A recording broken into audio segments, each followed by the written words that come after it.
So now that we've established the graphs of the three primary trig functions, I just want to show you how we come about the graphs of the reciprocal functions.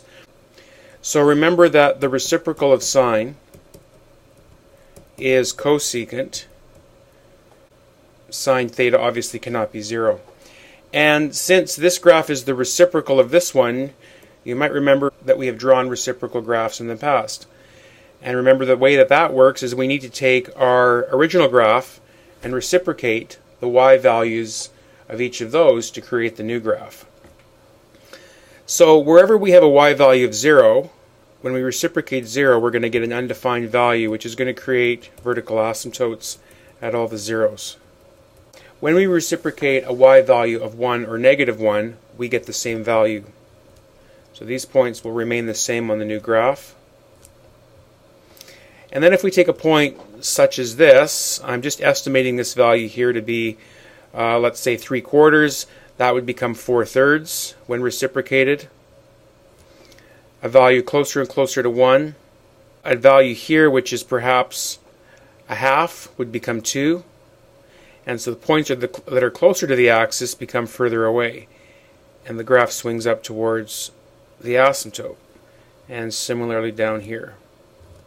So what you see in green is what we call the cosecant graph. It has the same period as sine, because it takes 2 pi radians to go through one cycle, but it doesn't have an amplitude.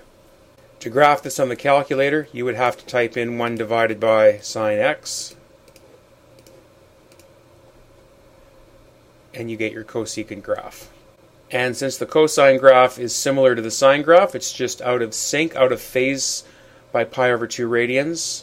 The reciprocal of cosine, I'm just going to graph this in bold, will be a similar shape to cosecant. So this is going to create a secant graph. It'll just be shifted over from what the cosecant graph is. And finally, back to our tan graph, we want to create the reciprocal of tan, which we know is cotangent, which I'm going to graph in green. So we again reciprocate each of the y values.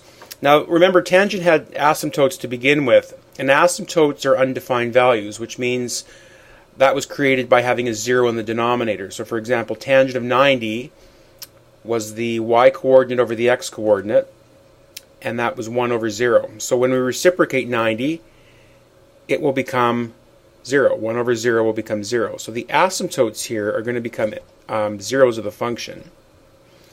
And the zeros of the tangent are going to become asymptotes. So it's going to get a little confusing.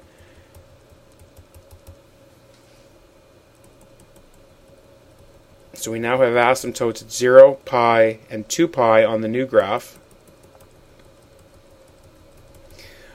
We had some y values of 1 and negative 1 plotted for tan. They're going to stay the same.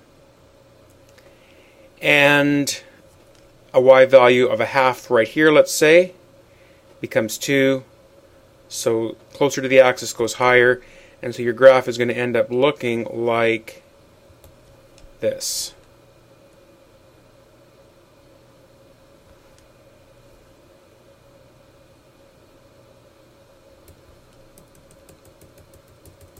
Cotangent graph. See it more clearly on the calculator. 1 divided by tan x.